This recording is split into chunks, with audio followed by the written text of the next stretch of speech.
1. You will hear a woman talking to some students about her job. First, in the exam, you will have 20 seconds to look at questions 1 to 4.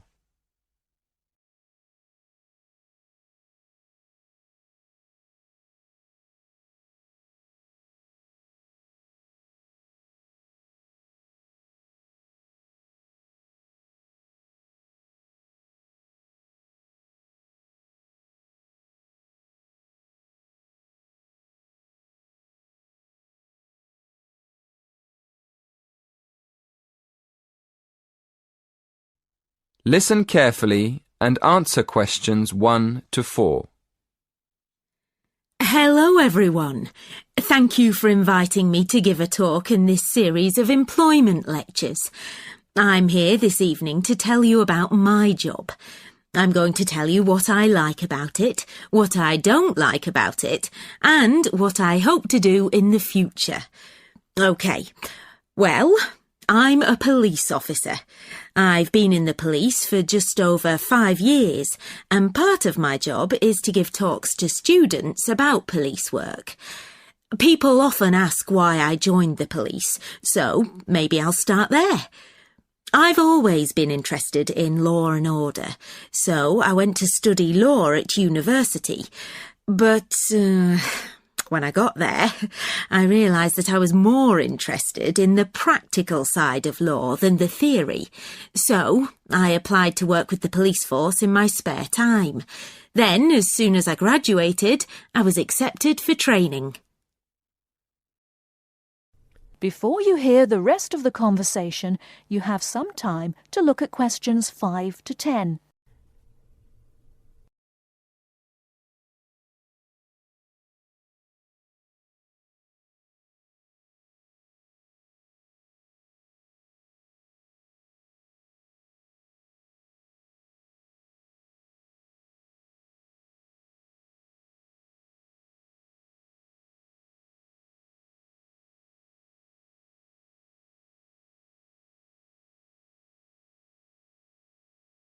Now listen and answer questions 5 to 10. As you know, our job is to protect the public from criminals and defend the law. So obviously, the police force has to work every day of the week, day and night. This means we're often at work when everyone else is relaxing with friends and family, and we can't always be around for special occasions like birthdays and New Year's Eve. On top of that, we have a lot of extra work at weekends, especially when there's a football match and the fans are out celebrating. So, our working hours are one disadvantage of police work. A lot of the time we have to work with the public to avoid problems, and we get special training for that. But we can't always prevent trouble. So, another disadvantage of the job is the danger. I mean, we know that some of the people we have to arrest will attack us. Now for the advantages. Well, one of the advantages is that police work is well paid. As I've said, it's a difficult job, and police officers work hard for their pay. But there are many more advantages. For example, sometimes the work's fun, especially when we have to protect famous people from their own fans. I've met quite a lot of celebrities in my job, and I must say I enjoy seeing them close up and finding out what they're really like as people. But for me, the biggest advantage is the job satisfaction. Speaking for myself, I would say I get the most job satisfaction when I help someone, or solve a problem in a community. And in the future, I'd like to train to be a detective. I think I'd be good at that. That is the end of part 1. You now have half a minute to check your answers.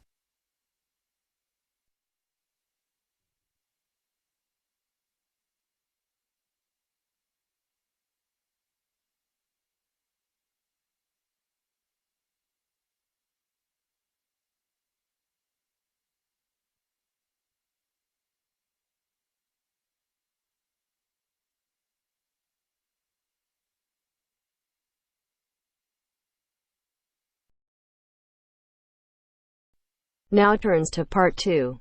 Part 2. You will hear 3 students talking to their tutor about the presentation they are planning. First, you have some time to look at questions 11 to 17.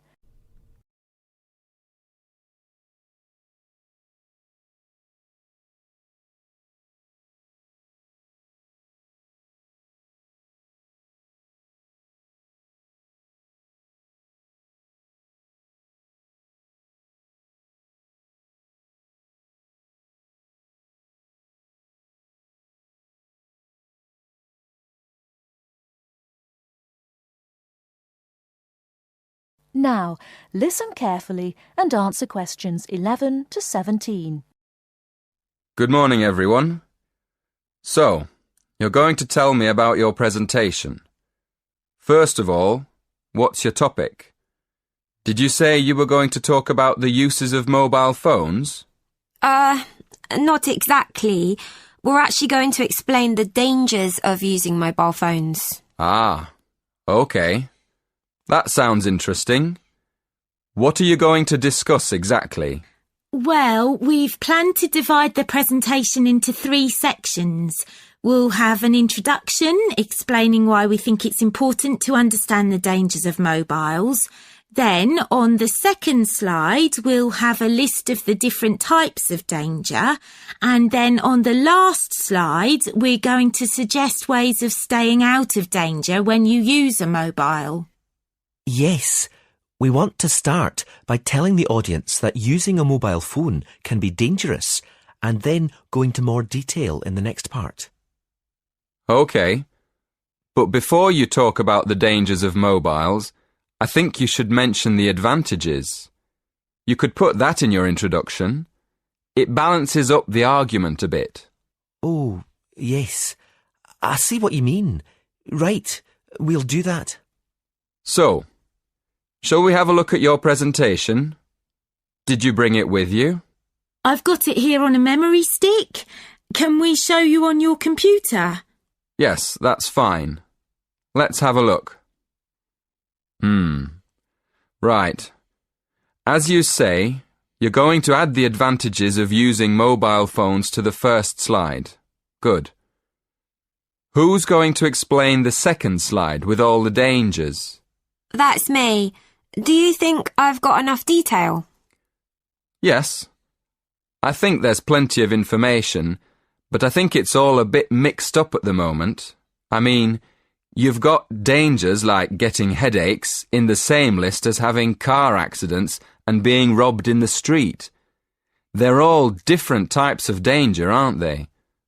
I think you should divide them into groups, maybe under separate titles like health, accidents, and security. Oh, right. Yes, thank you. That'll make it much clearer to the audience. Okay. Now, in the third slide, you can put your suggestions for staying away from each of these dangers under separate titles. Before you hear the rest of the talk, you have some time to look at questions 18 to 20.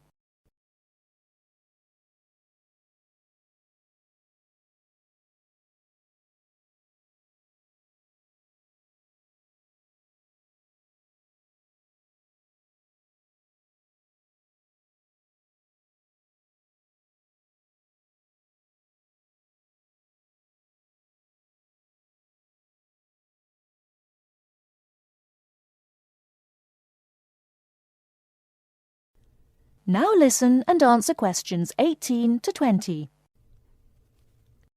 Have you got any other questions? Yes. The presentation should be for 10 minutes. Is that right? Yes.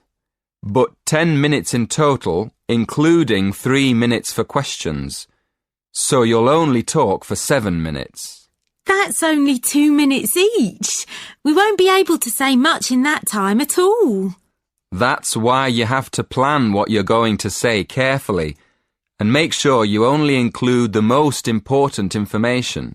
For instance, you won't have time to give examples, but you could put some images on your slides that show examples without spending time talking about them. Hey, that's a good idea. And the audience can look at them while we talk. And another thing, make sure all the slides have the same style. You should get together and agree on one style for the whole presentation. OK, we'll do that too. Thanks a lot for your help. That is the end of part 2. You now have half a minute to check your answers.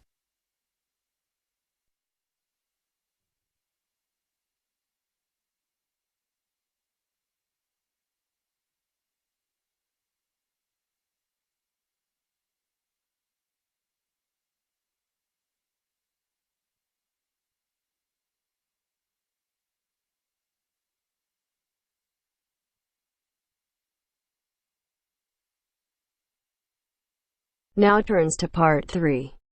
Part 3. You'll hear a lecturer talking to students about America in the 1960s. You have some time to look at questions 21 to 26.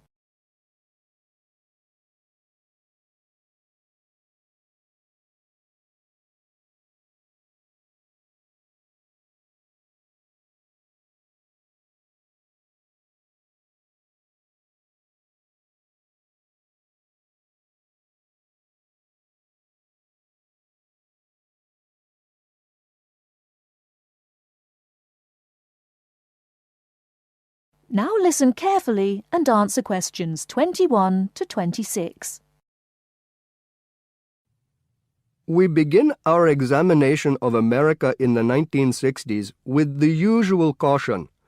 There is no sense in trying to understand any decade without looking at what came before. Those of you who still have outstanding coursework on the 1950s would do well to complete it now, if for no other reason than it will help make sense of the next series of lectures. But we must press on, and I'd like to begin my talk about the 60s with a reference to one of those things that came before, the post-war baby boom. With the end of the Second World War in 1945, there began in the USA an era of perceived prosperity and security. In short, people started to feel that the world was a much better and safer place to bring up children. So, at the start of the 60s, all those children born in the baby boom, 70 million in the US alone, were teenagers. As the 60s progressed, and as this large number of people approached adulthood, there was a noticeable shift in the balance of power, and young people began to have a voice in ways that were not considered possible in the more conservative atmosphere of the preceding decade. Things were moving forward at a rapid pace. The literature of the time brought out all the taboos. Everything was covered, such as race in, for example, the book To Kill a Mockingbird. The role of women changed, and equality for women, well, let's just say that once certain books were published, women were no longer going to be satisfied with their roles as devoted wives and mothers.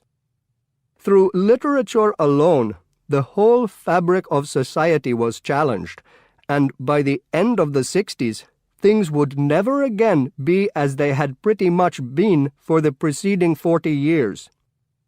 It was a decade of protest, civil rights protests, feminism, the rights of minorities, the Vietnam War. All these causes led to peaceful and not-so-peaceful protests on college campuses and elsewhere. People had been given freedom of speech, and they were going to use it. The crime rate rose to 9 times what it was in the 50s, as respect for the old order faded away. But it was also a time of great development. In medicine, the 60s saw the first heart transplant. In technology and the space race, where we saw the first American in orbit and lasers being invented at the start of the decade, and the first man on the moon, and the first primitive internet at the end. Before you hear the rest of the talk, you have some time to look at questions 27 to 30.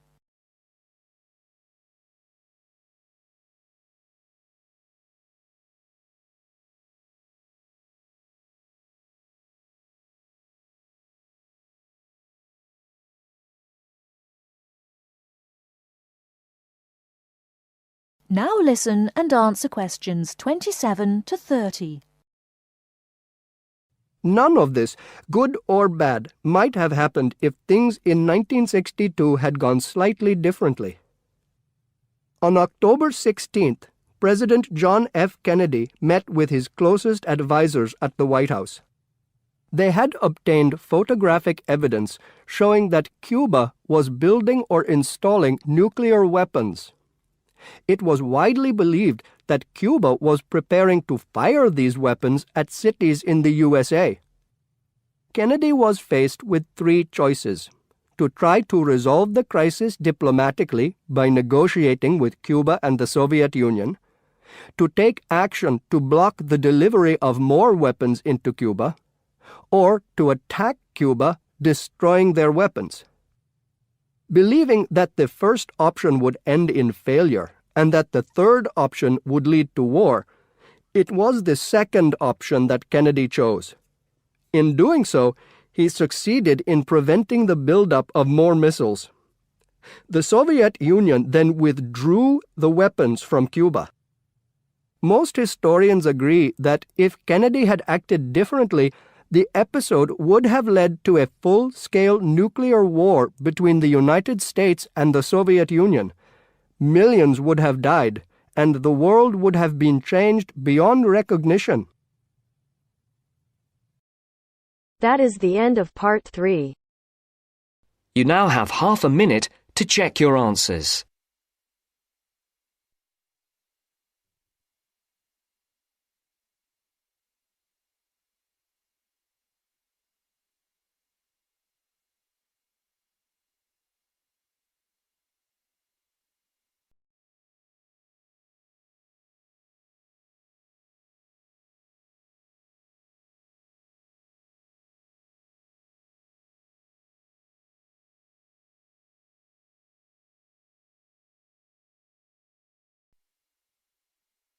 Now turns to part 4.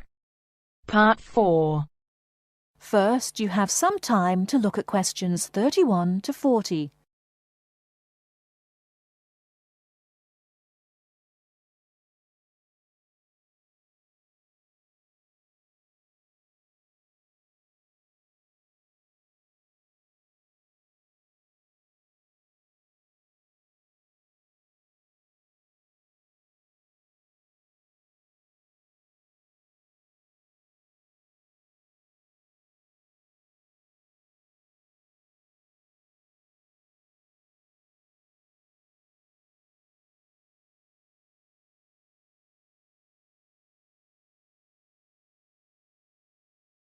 Now listen carefully and answer questions 31 to 40. The word thesaurus comes from Greek and means treasure house. So, to tell us more about Roget's thesaurus is linguist Dr. Cindy Channer. Now then, Cindy, we know Roget classified the English language. Well, the 150th edition has just come out. It sold 32 million copies. Yes, that's right, 32 million. What is it? Roget's thesaurus. Now, Roget's thesaurus is a type of dictionary in which words with similar meanings are grouped together. The word thesaurus comes from Greek and means treasure house. So, to tell us more about Roget's thesaurus is linguist Dr. Cindy Channer. Now then, Cindy, we know Roget classified the English language, but what do we know about the man himself? Well, Mr. Roget, or to give him his full name, Peter Mark Roget, was a very interesting man indeed.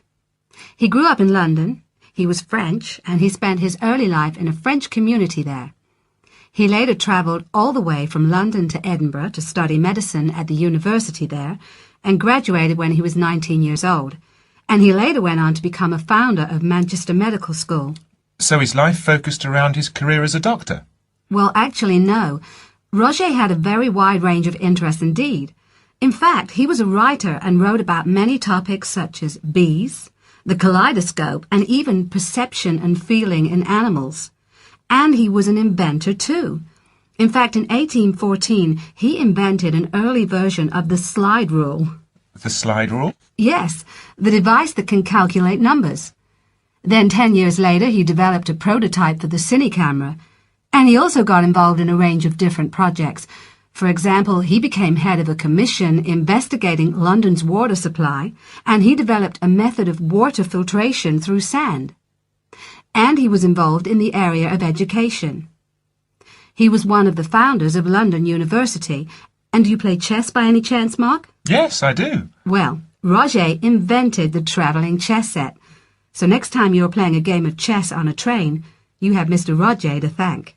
So, how did he actually find the time to classify the English language? Well, he only turned his full attention to the thesaurus when he retired, and that was when he was in his 70s. So what inspired him to write the thesaurus? Well, Roger believed that he should bring as much happiness and knowledge to the greatest number of people. So, during his career as a doctor, he gave free treatment to patients who couldn't afford to pay. We also know that he set up a clinic to help poor people to recover from operations and serious illnesses. Basically, he wrote the thesaurus to help people learn. He aimed to help those who needed practice in writing. He believed that writing skills would help people become more independent and lead happier lives. How popular is the thesaurus today? Well, it was first published in 1852 and it has never been out of print since. In fact, the book has become more popular with each edition that comes out. The invention of the crossword puzzle in 1913 certainly helped to increase the sales figures, though. I think the main reason why it is so popular is that it's thematic. So you can come across words that you've never even thought of when you began looking for the word in the first place. Thanks, Cindy. Now join us again after this short break, when I'll be talking to Derek Spode, chairperson of East Anglian News. That is the end of part 4. You now have half a minute to check your answers.